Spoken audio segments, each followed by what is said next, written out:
All right, I'm not going to talk about this week's content. Instead, I want to talk about the extra credit research project. Boy, we only have 1 week left of new content. Next week's going to be break week, like final exam prep week. And to that end, I will have an email quick or a news post about the specific times for the StatCrunch review date. We're going to do that on Friday the 8th. And I'll have a lab time for that. So let's talk about the extra research project. I've got the details printed out here. So the idea here is I want you to put your statistical expertise now to use and find a study. It could be in your field. It doesn't have to be. It really just has to be something that you're interested in that meets the criteria here, where it's an actual statistical study that has some analysis that uses concepts we've learned. So first part, there's in D2L, there is a link to a file, and I want you to use that file. Download that file.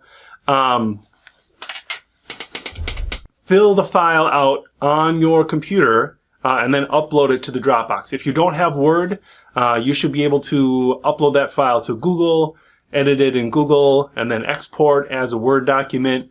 The issue with the formatting is I need to be able to open it. Sometimes people use other programs that aren't as cross-platform friendly, what are the Apple Pages or Mac Pages, whatever it's called, and I can't open it. If I can't open it, you don't get any credit. So just make sure it's in a format that I can open. All right, so there's 10 questions in there. One of them, first starting off, like, why'd you choose this study? What's interesting to it to you? You want to include the title. That's the second point here, the title. And then the third point is the author or authors. Who are they? All right, and then now we get into a little bit of statistics. What is the population? Now be careful here. That's not who is in the study.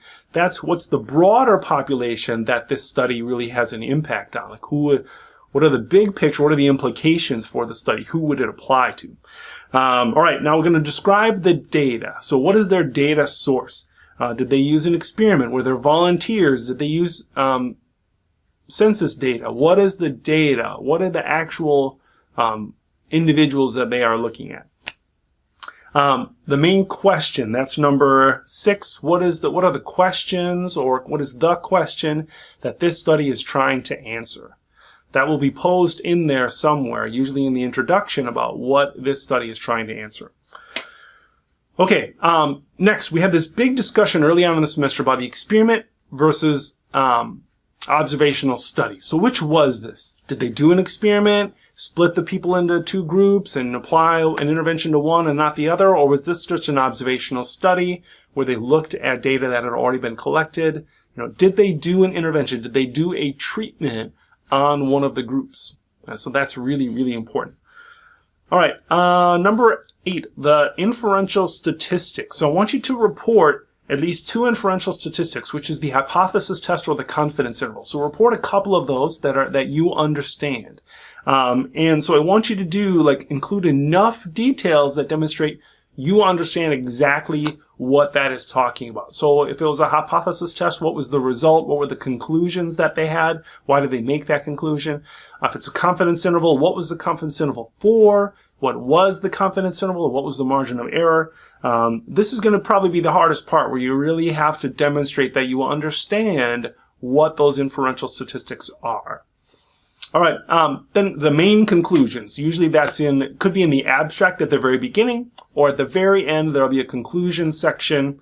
Could be a couple of paragraphs, can be a page. What are the main conclusions that the author or authors of this study are trying to get across? And then finally, do you think it was valuable? Did this contribute something? Is this a useful study that will help people make decisions, will save lives, will help people learn? What are the results from this? Yeah, they may or may not have been statistically significant or valid, but is it valuable? Does it have a contribution to the greater knowledge, the greater human experience that we're trying to have here? So that is the extra credit. It's totally optional. If you do this and everything is perfect, you can earn 10 points on your final exams. That's a 10% curve on your final exam, so super beneficial. If you have any questions, feel free to let me know. The due date on this one is the Thursday before finals week, and so what is that? That is Thursday, the 7th of December. So that's it. No other message this week. And this is our last week. I'll probably do another message next week. But boy, we are down to the wire, finishing the last couple of sections and then getting ready for that final exam.